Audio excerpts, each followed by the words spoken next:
तो देवी सज्जनों, मेरे सामने हॉट सीट पर बैठ गए हैं हर्ष कुमार सिंह जी। ये एक ऑनलाइन न्यूज़ कंपनी में मैनेजर हैं और ये मुंबई महाराष्ट्र से हैं। बहुत बहुत स्वागत आपका हर्ष कुमार जी। जी thank you sir. Online news agency में बेसिकली एक न्यूज़ पोर्टल है, यहाँ पर मैं मैनेजर एसईओ एंड ग्रोथ हूँ। तो एसईओ का मतलब बेसिकली ये होता है कि आप जब भी इंटरनेट पे कुछ भी सर्च करते हैं और जो पहले के 10 रिजल्ट आते हैं, तो वो जो 10 रिजल्ट आते हैं उसमें मेरा हाथ रहता है। तो हम लोग वेबसाइट को इस तरीके से मॉडिफाई करते हैं, कंटेंट में ऐसा काम करते हैं जिससे कि हमारी साइट ऊपर है। ओह, मुश्किल काम है भाई साहब ये तो। Search engine optimisation. हाँ जी। कितने साल हो गए आपको सर ये काम करते? मुझे करीब करीब 10 साल हो गए सर इस पे। ऑलराइट। शुरू से ही आप इस लाइन में थे या कहीं और भी थे पहले? इससे पहले 1 साल मैंने एक कोचिंग इंस्टीट्यूट में पढ़ाया था और काउंसलिंग करता था स्टूडेंट्स को। उसके बाद मास्टर्स करने के बाद मैं इसी लाइन पे आया हूँ। ओके जी, ऑलराइट। तो हर्ष कुमार जी, कितना प्रयत्न किया आपने प्ले लॉन्ग खेल करके या हॉट सीट पर आने का? सर देखिए, सिंस 2000 पूरा देश ये ड्रीम देख रहा है। उसमें से एक छोटा सा ड्रीम मैंने भी देखा था। जी जी। उस समय 14 साल का था सर। ओके ओके, वाह। और मेरी प्रॉब्लम ये थी कि ना ही मैं सीनियर केबीसी में आ सकता था, ना ही जूनियर केबीसी में। बहुत छोटे थे आप। जी जी। तो जैसे जैसे मैं बड़ा होता गया, मुझे जीके में काफ़ी इंटरेस्ट था। तो हमारे एक ऑनलाइन कॉम्पिटिशन्स होते थे। तो बिकॉज ऑफ केबीसी मेरा इतना इंटरेस्ट था, मैं इतना पढ़ता था कि 1-2 कॉम्पिटिशन में मैंने बिना पढ़े जीके को लिया और उसमें सक्सेसफुली क्वालिफाई कर दिया था उस पर्टिकुलर सेक्शन में। तो कहीं ना कहीं मेरी ज़िंदगी में, और मैं मानता हूँ कि हज़ारों की ज़िंदगी में केबीसी काफ़ी इम्पैक्ट है। Oh, thank you so much. Harsh Kumar ji, companion के रूप में किसे लाए आज? मेरे पापा हैं। आपके पिताश्री आए हैं। प्रणाम करता हूँ आपको और आपका बहुत बहुत स्वागत हमारे इस कार्यक्रम में। देवी सिंह नाम है इनका। जी जी, ऑलराइट। तो चलिए प्रारंभ किया जाए। लेट्स प्ले कौन बनेगा करोड़पति। तालियां बज जाए इनके लिए। ऑलराइट हर्ष कुमार जी, पहला प्रश्न आपके इस खेल के जीवन में 1000 रुपए। पहला प्रश्न आपकी स्क्रीन के ऊपर ये रहा। कौन सा खाद्य पदार्थ इस हिंदी वाक्यांश को पूरा करता है जिसका अर्थ है जो एकदम दोष रहित है डैश का धुला होना? What food item completes this Hindi phrase that means someone is faultless dash का धुला हुआ? ऑप्शन सुनिए। ए पानी, बी दूध, सी शहद या डी तेल? सर ऑप्शन बी को लॉक कीजिए, दूध। बी पे ताला लगाया जाए। बिल्कुल सही जवाब दिया आपने। दूध का धुला हुआ कहते हैं। तो क्योंकि आपने सोशल मीडिया की बात की है तो हमारे ज्ञाननाथ जी बोल रहे हैं कि आजकल दूध के धुले व्यक्ति कम होते हैं लेकिन सोशल मीडिया पर फिल्टर के धुले व्यक्ति ज्यादा होते हैं। जी सर। ऑलराइट, दूसरा प्रश्न 2000 रुपए। रेडी हर्ष कुमार जी? स्क्रीन के ऊपर ये रहा आपका दूसरा प्रश्न। एक मोबाइल फोन पर आमतौर पर इनमें से क्या खेल, समाचार, खरीदारी और डेटिंग जैसे वर्गों में आता है? On a mobile phone, which of these usually come in the categories like games, news, shopping and dating? और आपके ऑप्शंस ये रहे। ए क्लॉक्स, बी बैटरी, सी एप्स या डी वायरस? घड़ियां, बैटरी, ऐप या वायरस? सर ऑप्शन सी को lock कीजिए, apps. सी पे ताला लगाया जाए, एप्स पे। बिल्कुल सही जवाब आपका है। Alright, moving on. तीसरा प्रश्न 3000 रुपए। ये रहा हर्ष कुमार जी आपके स्क्रीन के ऊपर। इनमें से क्या वो जगह नहीं है जहां समुद्री जहाज खड़े किए जाते हैं? Which of these is not a place where ships are parked? A. Dock, B. Harbor, C. Jetty, D. Airport? Dock, harbor, jetty या हवाई अड्डा? सर ऑप्शन डी, एयरपोर्ट को लॉक कीजिए। डी पे ताला लगाया जाए। यह भी बिल्कुल सही जवाब दिया आपने। एक डॉक या हार्बर या जेटी वो सभी स्थान है जहां पर विभिन्न आकार के जहाज जो हैं वो पार्क किए जाते हैं ताकि लोग उन पर चढ़ और उतर सकें। हवाई अड्डों पर जैसा कि आप जानते हैं हवाई जहाज खड़े किए जाते हैं और प्रत्येक जहाज जो है वो हमेशा हार्बर या डॉक पे कई बार नहीं आ सकता है। उनका ड्राफ्ट जो है वो अगर ज़्यादा गहरा होगा यानी और ज़्यादा पानी चाहिए होता है उन्हें तो थोड़ा सा समुद्र में उनको खड़ा करते हैं। सर इनफैक्ट मुंबई में एक बार ऐसा हुआ था जो जहाज जुहू बीच में आके फंस गया था। जी हाँ, बिल्कुल। नहीं, वो दूसरी चीज़ है सर। वो ये हुआ कि जहाज एक्चुअली समुद्र में था, तूफान उफान आया होगा, जी, उसका जी। एंकर टूट गया होगा ओके। और वो ड्रिफ्ट करते करते करते जुहू पे आ गया। 2-3 बार हुआ ऐसे सर। जी जी जी। गोवा में भी एक बार हमने देखा था, एक जहाज फंस गया था उधर। तो गोवा आप किस लिए गए थे सर?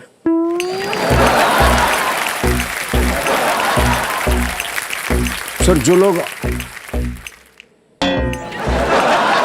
आम वजहों से गोवा जाते हैं, उस वजह से के लिए मैं नहीं गया था। सर शराब हम पीते नहीं, तो फेड़ी वेड़ी हमने नहीं पी थी सर, सॉरी। और आमतौर पर जो हमारी शूटिंग होती है तो गोवा जाते हैं, समुद्र के किनारे कोई शूटिंग हो, इस तरह का गाना वाना हो, उसलिए गए हैं सर। जी सर। सारा पर्सनल डेटा सर आप लोग पूछ लेते हैं, हमारी जिंदगी जो है तबाह हो सर मैं जाती है। आपको ऑब्जर्व कर रहा हूँ। आप ऑब्जर्व कर रहे हैं। सर मुझे लगा था कि आपकी एनर्जी काफी हाई है, बट जब मैं सेट में आया तो देखता हूँ आपका सेंस ऑफ ह्यूमर भी काफी हाई है।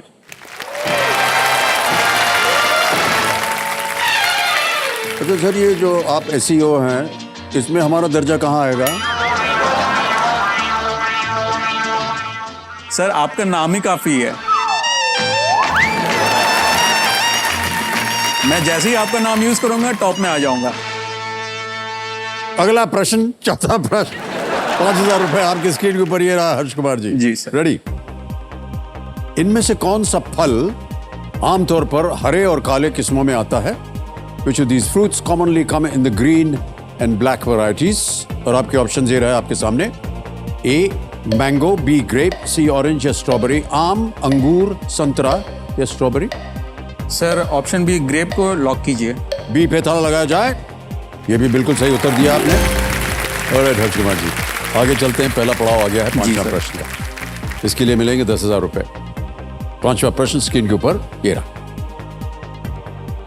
क्रिकेट के खेल में किस उपकरण में हैंडल और ब्लेड होता है?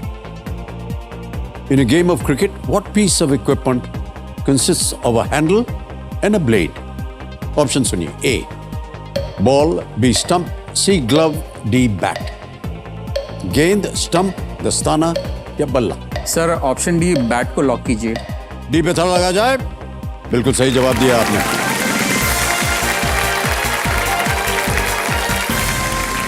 ऑलराइट, 5 प्रश्नों का सही उत्तर हो गया भाई साहब। अब आपको ये डीजे बाबू देंगे 60 सेकंड। जी सर। छठा प्रश्न आ रहा है। छठा प्रश्न 20,000 रुपए स्क्रीन के ऊपर ये रहा। इनमें से किस फिल्म में तराइन के युद्ध उसकी कहानी का केंद्र है? In which of these films are the battles of Tarain central to the plot? A Samrat Prithviraj, B Bajirao Mastani, C Ram Setu या डी जोधा अकबर?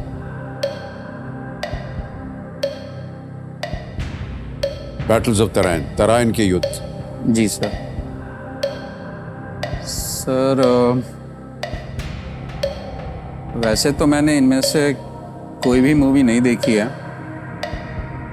एंड राम सेतु का जो ट्रेलर देखा था उससे तो लगता नहीं कि सी होना चाहिए। बाजीराव मस्तानी का भी मुझे लग नहीं रहा होना चाहिए। अब ए एंड डी में मुझे लग रहा है। सर मैं लाइफलाइन और यूज़ करना चाहूँगा। शांत हो जाइए। लाइफलाइन यूज करेंगे। कौन सी lifeline? Audience poll. Audience poll करेंगे। ऑलराइट, ऑडियंस पोल को अंकित कर दिया जाए। Computer ji, audience voting meter हाथ में रखिए और आपका समय शुरू होता है अब।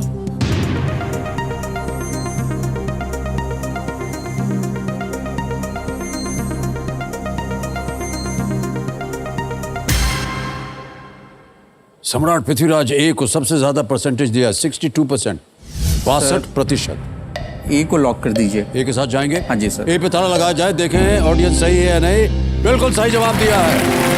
Well played. Thank you. Well done audience. Okay, 6 प्रश्नों का सही उत्तर हो गया भाई साहब। अब आ गया है 7वां प्रश्न। एक लाइफलाइन चली गई है, बिल्कुल चिंता की कोई बात नहीं है।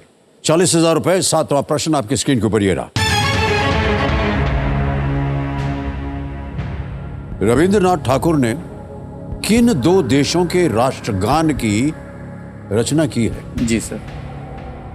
Rabindranath Tagore is the author of the national anthems of which two countries?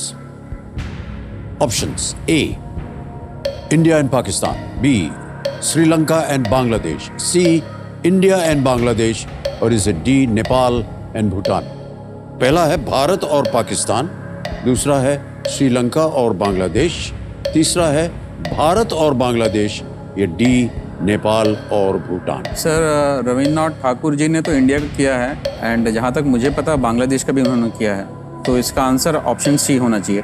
Please lock सी। सी पे ताला लगाया जाए। Well played sir, is the right answer.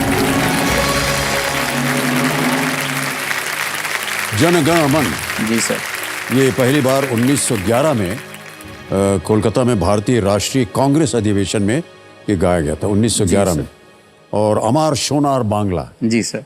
अमार सोनार बांग्ला ये बांग्लादेश का राष्ट्रगान है, जिसे 1905 में रविंद्रनाथ ठाकुर ने लिखा था और 1971 में बांग्लादेश सरकार द्वारा इसे राष्ट्रगान के रूप में इसको अपनाया गया। Well played sir.